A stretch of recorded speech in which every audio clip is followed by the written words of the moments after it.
The air was still and lifeless.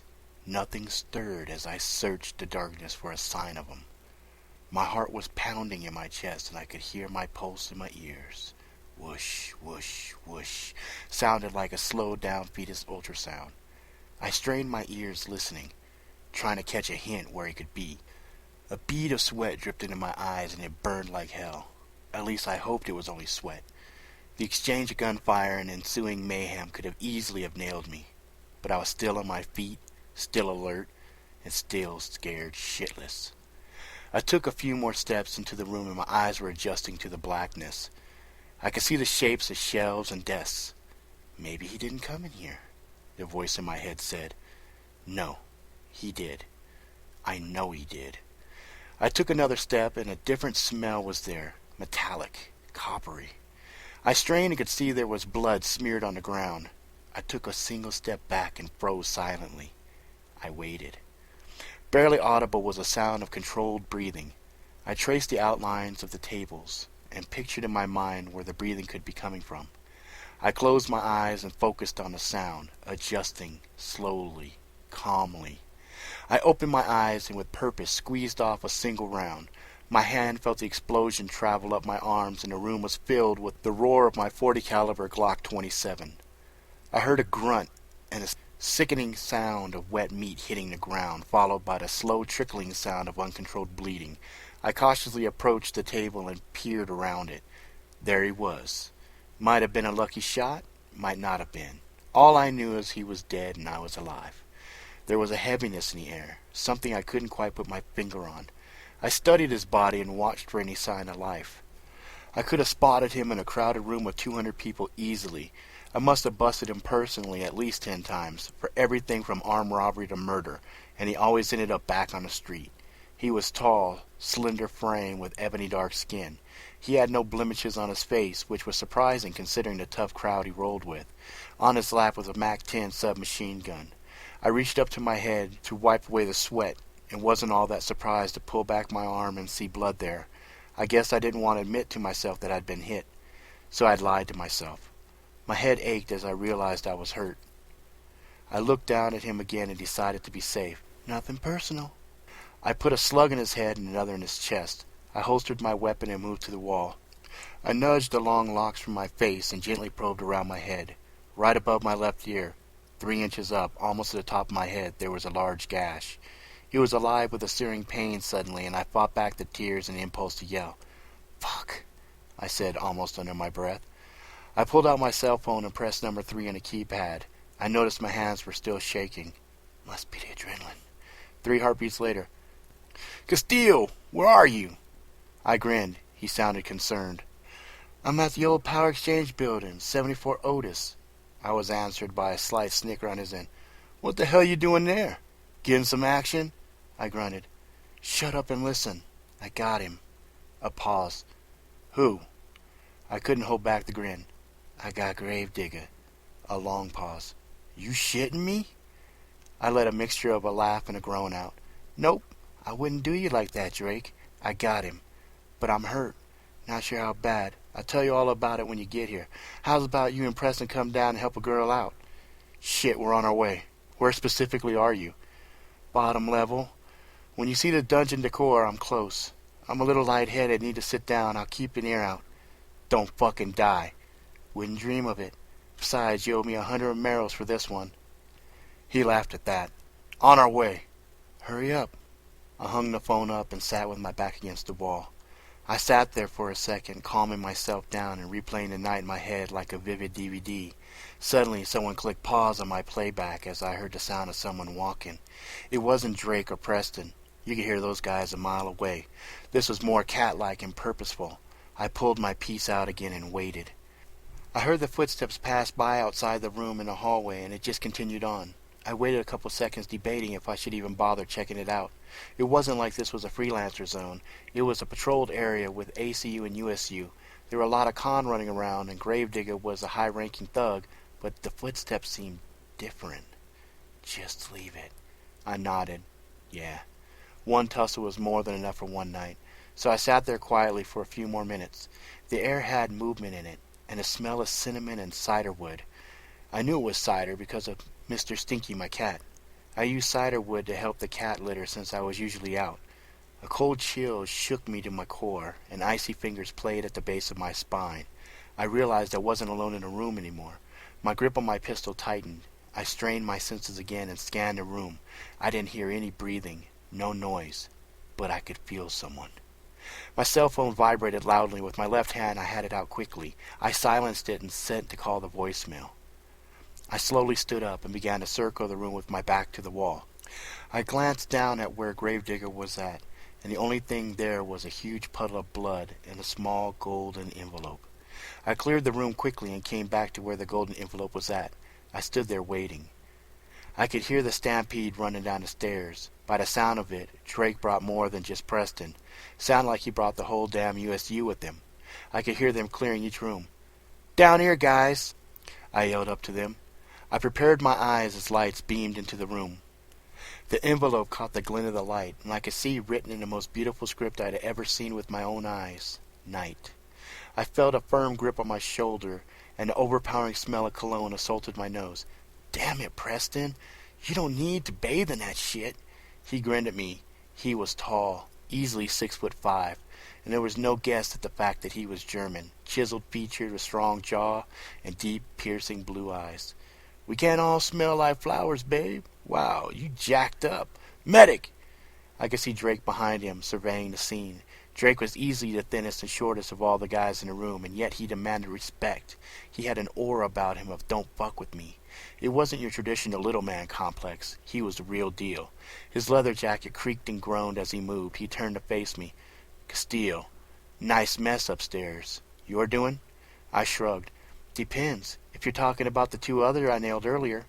He shook his head. "No. I'm talking about the 3 dozen heavily armed thugs upstairs." My mind reeled. 3 dozen?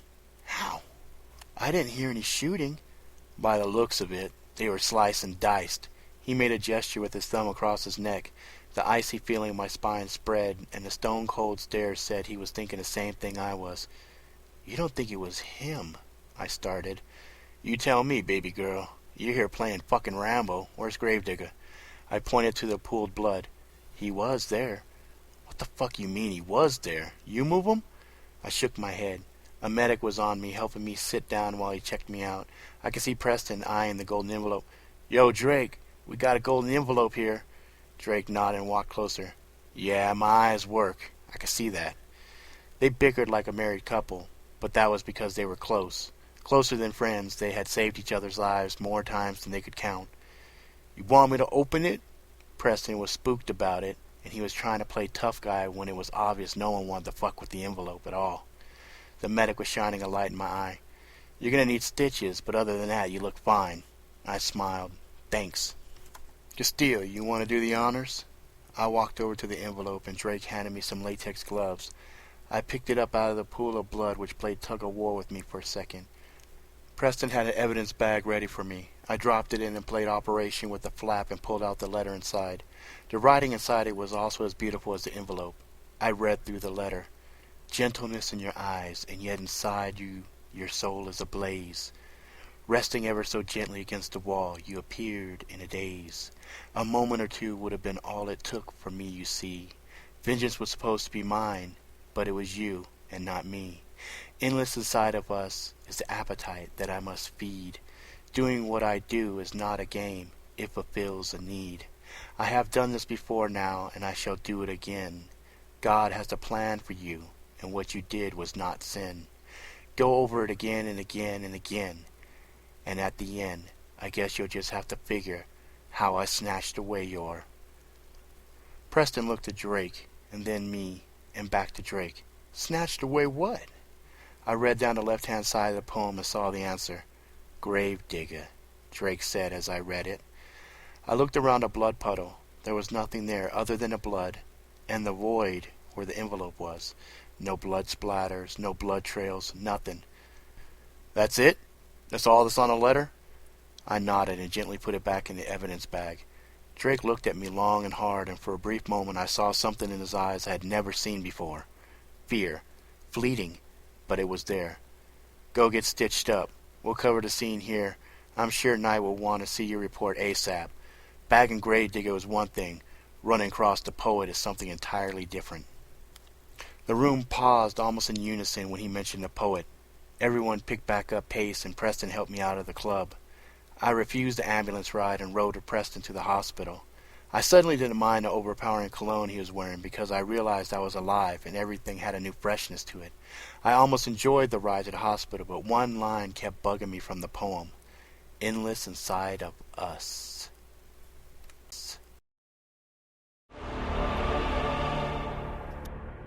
Chapter 2. The air had a distinct chill, a sharpness to it which gently caressed and cut into my face, quickly numbing it. The wind was picking up, and the night sky had two-toned angry clouds which threatened to dump a ton of rain on me. Glancing down into the trunk, I could see Gravedigger's lifeless body floating just an inch above the black belt lining. Small little bloblets of blood floated around his limp form like small orbiting crimson planets. I slowly shook my head. Anger welled in me. Not at Officer Castillo, no. She was simply doing what she was meant to do. The anger was mine alone. I should have executed as planned. I watched as she drove by, oblivious to us. She had a look on her face that she was alive and she savored it. I envied that. I closed the trunk and decided it was better to complete the ritual, even though the kill was not mine. I knew also, since I had failed, the price I'd have to pay. I knew he would be with me soon and he'd be hungry. I shrugged as I slowly walked to the front of the car. Opening the door, I slipped in silently and closed it. Starting the car, I took a deep, long breath. Glancing up, I could barely see the full moon. I had missed my window. I started driving, and I figured I'd better find an Indian restaurant. There was one spot that I knew was open. It was in a freelancer zone, and it would have to do. I drove a few minutes, and when I arrived at the location, I parked the car in a well-lit area and scanned around. There were people walking around, and there was a few still sitting inside the restaurant eating.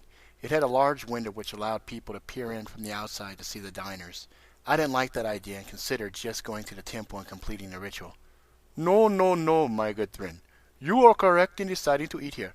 It has been a while since I had a good meal, and since I have my voice now, I will be heard. I nodded. I knew it would happen. He was always the first. I actually enjoyed his company. He was the first, and he was the loudest. I suppose in a way I was lucky.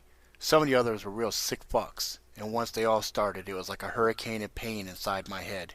I'd have to make sure it didn't get that far. Hello, Sarva. Been a while. Yes, it has. How much time has passed, my friend? At least a year.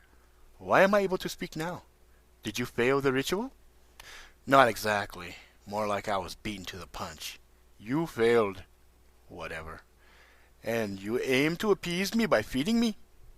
Something like that. You know me very well, my friend. How long till the others start to show? A day or two. And you have a plan? Yes.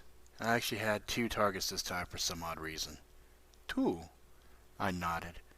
Yes, the dream showed me 2 different targets. The one I didn't get was just a simple murderer of no real consequence. And the other? He's going to be a bit more noticeable. He's a pretty high-ranking member of the ACU. Look at the dream yourself and my research I did leading up to tonight. I relaxed and I allowed Sarva to review the previous 2 weeks.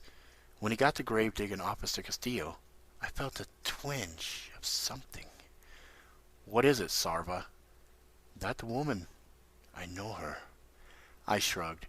I seriously doubt that. She has something special about her, though. I have to admit.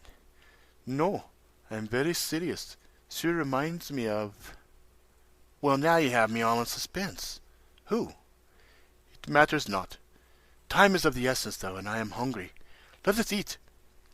I quickly got out of the car and started walking. I entered the building, and a low chime greeted me as I did. A slim woman approached, and she wore an apron as well as loose clothing. I could see she was packing, a blade and a gun. I smiled. I was in a freelancer zone, after all. Hello, just you? I nodded. Can I have a seat away from the window? She nodded and grabbed a worn, stained menu. The air smelled wonderfully savory, and I could hear the sounds from the kitchen. I could feel the anticipation in Sarva's desires. My stomach grumbled slightly. I followed her to the back of the restaurant and nodded as she pointed to a small table with my back facing the rear of the building. I could see all the way out the front. Will this do? Yes, this is fine. She walked away and I opened the menu. Hurry it up. I have a suspicion that any one of the others may show up and ruin my meal. I nodded and noticed that suddenly I was having issues actually handling the menu. Ah, fuck, I said under my breath. What? OCD boy is surfacing. No, not him. Yes, him. Waitress approached with a glass of water and smiled softly at me. Do you know what you'd like? Yes, hurry and order. I'd like to eat kofta shah jahani, an Indian fried rice, please. She nodded and jotted the order down.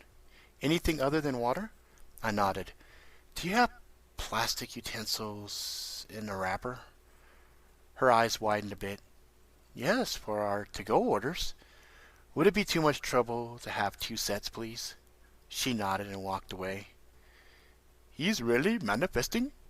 Yes, Sarva. Lovely. So I have him to keep me company until you complete the ritual, or until the next set shows up. That's the way it works. I didn't fucking make the rules. Yes. Calm yourself. Let us enjoy the meal. We sat in silence for a few minutes until the waitress returned. She handed me the 2 sets of plastic utensils and took the metal ones away. She placed the plate down and the steam was rising and filling the air with heavenly smells. Ah, this is what I needed. You are a good man. We tore into the meal and memories swam in my head as each bite brought more and more of Sarva's memories to the front. I focused and concentrated. I heard the chime and glanced up and my heart skipped a beat. 5 men walked in, 3 of which I recognized. Oh, for fuck's sake. Keep eating, please. I shoveled more of the food in and chewed and savored each bite. 2 of the 3 looked from their phones up and glanced back at me. They were all dressed in stylish black suits. The 2 at the front door were heavily built. One had an assault rifle slung under his arm. I didn't know them. The 3 that approached, I did know. I knew them very well. The memories of them were from a life long since lost to me. The lead man who stood in front of my table was nearly 6 foot tall and had very dark skin. His muscles bulged in his clothing and he had wild eyes. It was his brother I had killed 3 years earlier. His name was Rampage. The man to the left, who slowly edged around me, was smaller and slim. He was an Asian kid who had earned his stripes the old-fashioned way. He fought his way up. I knew he was skilled in martial arts and was by reputation a solid shot as well. I saw he had a blade out, long, sharp, and wicked. It was because of the blade that people called him Shiv. The man to Rampage's right I had seen before and heard lots of stories about. He was just at 6 feet and probably weighed the same as both Rampage and Shiv combined. He wasn't all rocked out like Rampage, but he had serious working bulk, which I knew he knew how to use. They called him Cannon because he preferred to use a modified 50 cal pistol, which Psycho had made for him special. He even named the damn thing Bertha. Well, look what we have here, said Rampage with a satisfied grin on his face. I crammed another bite into my mouth. I guess there were at least 5 more bites left of the main course. Hello, Rampage, I said when I swallowed the bite. Hungry? He laughed hard and then abruptly stopped as I crammed another spoonful in my mouth. Glancing down, I cursed that I had allowed the waitress to take away the metal knife and fork. All I had were the plastic ones. These are friends of yours? I shook my head. Not exactly. Not exactly what, motherfucker? Hissed Rampage. He reached in his jacket and pulled out a chrome 9mm and took the safety off, nice and slow. I didn't even flinch. I crammed another spoonful in and grinned at Rampage. He's mad that I killed his brother. Rampage looked around the room quickly as he realized I wasn't talking to him. Shiv and Cannon did the same. Who the fuck you talking to, motherfucker? Oh, well then, I suppose we're in a bit of a pickle then. I shook my head as I crammed another bite in my mouth. No, I got this. I had a plastic fork in one hand and a plastic knife in the other. I put the fork down and took a big swig of water as I motioned to Rampage that I needed a moment. He glanced at Shiv, who shrugged. Cannon looked agitated. Man, this motherfucker is crazy. I shook my head as I took another bite. Nah, I'm just hungry. Yeah, well, hurry it up. Consider that shit your last meal. I grinned at him and swallowed, put the last bite in my mouth. I leaned back in my chair as I chewed with slow precision. Cannon took out his gun, pulled the slide back, and had it ready. Yo, man, we gonna ice this motherfucker here? Rampage smiled. Well, it looked like he's done with his meal. Might as well. Shiv stepped back, and all three stood in front of me with guns drawn and ready. I sat there and waited.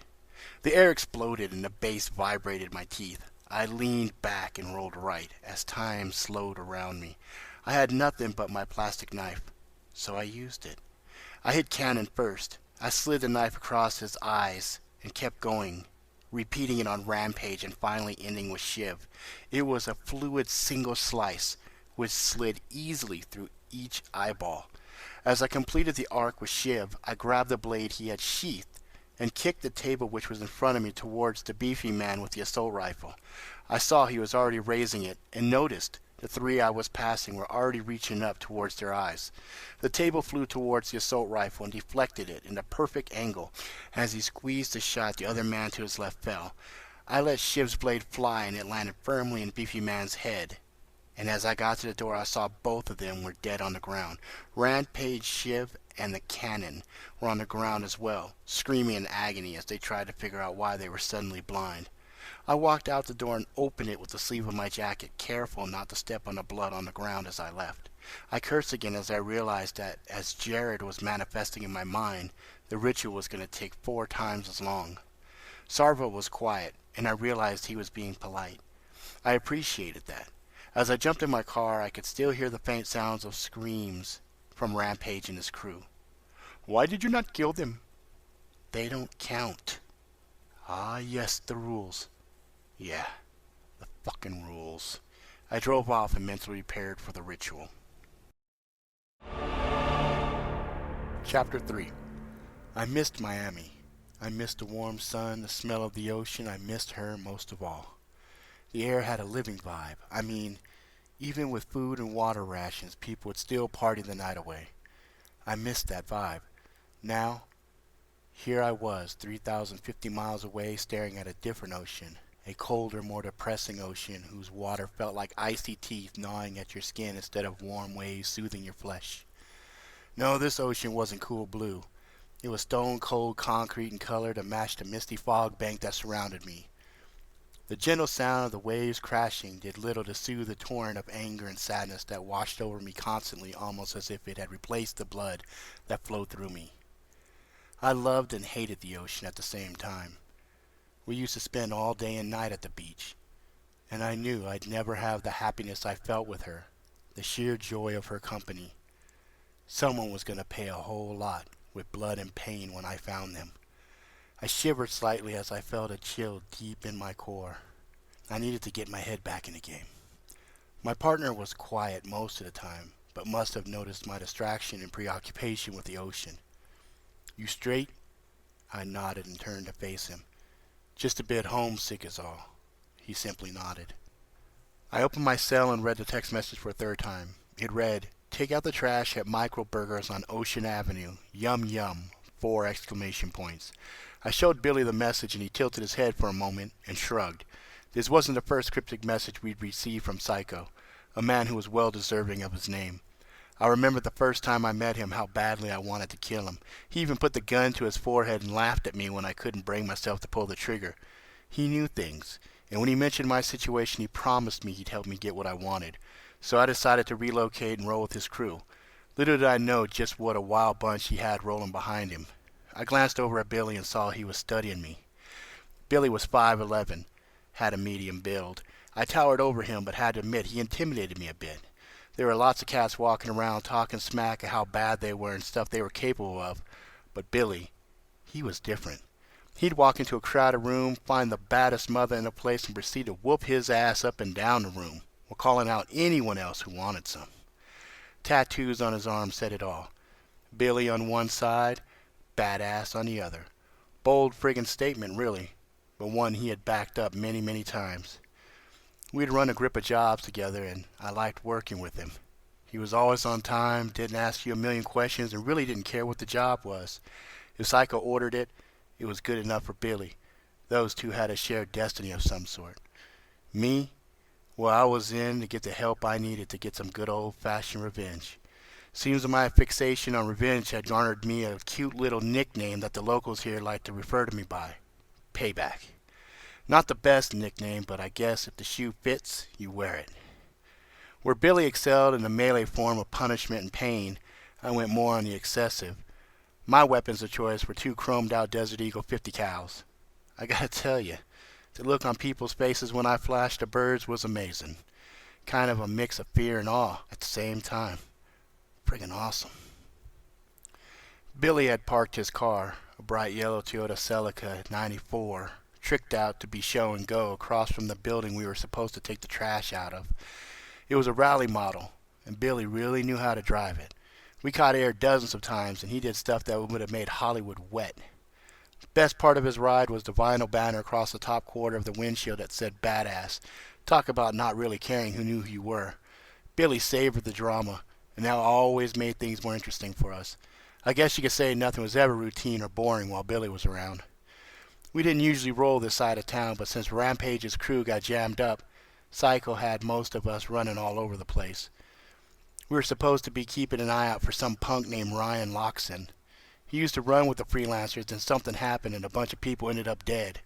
That was before my time, so I didn't know much about it. I shrugged it off and focused back on the task at hand. Microburgers was a chain that was springing up in places that once were Taco Bells. But when the franchise went high-end, they just dumped the old buildings and moved to safer locations, leaving their stuff behind for squatters like Microburger. Funny thing was, all the buildings still had the markings of Taco Bell. Owner of Microburger just took a bright orange spray paint can and wrote Micro all over them. We walked towards the building and I shuffled my feet, kicking sand a little ahead of each step. I opened the front door, and as we walked in, I could see the place was popping, packed from wall to wall. I wasn't too happy about that, and Billy must have noticed my brief pause. "Let's just check it out before we do anything," he said. I nodded. We walked in, and I have to admit the food smelled pretty damn good. There were no open seats anywhere, and there was a line of 10 people in front of us. The kid behind register number 1 was your typical oily-faced teen just trying to earn an honest amaro.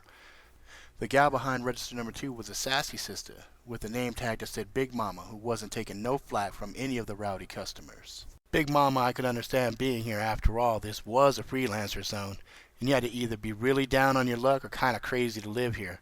So the kid at number 1 was an enigma to me, would set off all kinds of warning bells.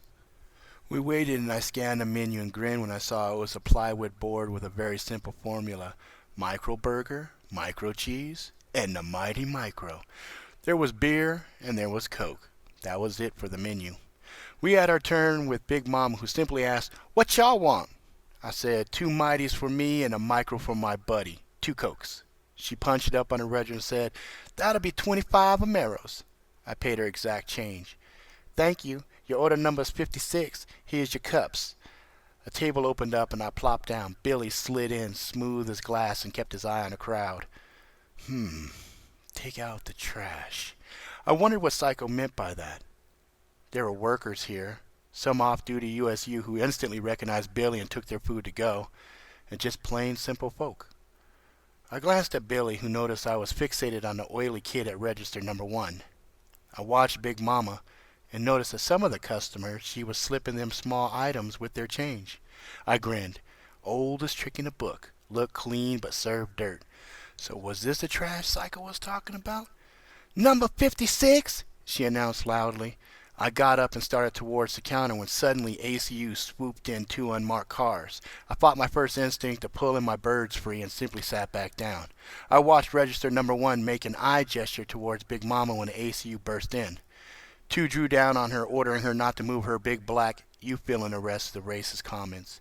One of them, the larger, more redneck of the 2, simply said, "We've had complaints of you selling contraband here. You'll need to come with us." "Wait!" she wailed. "I got the babies to feed, man. This is a freelancer zone. Y'all ain't even supposed to be up in here." They carted her off, and one glanced back at register number 1, and I suddenly realized what Psycho meant by "take out the trash." The thing about freelancer zones is this: it's free.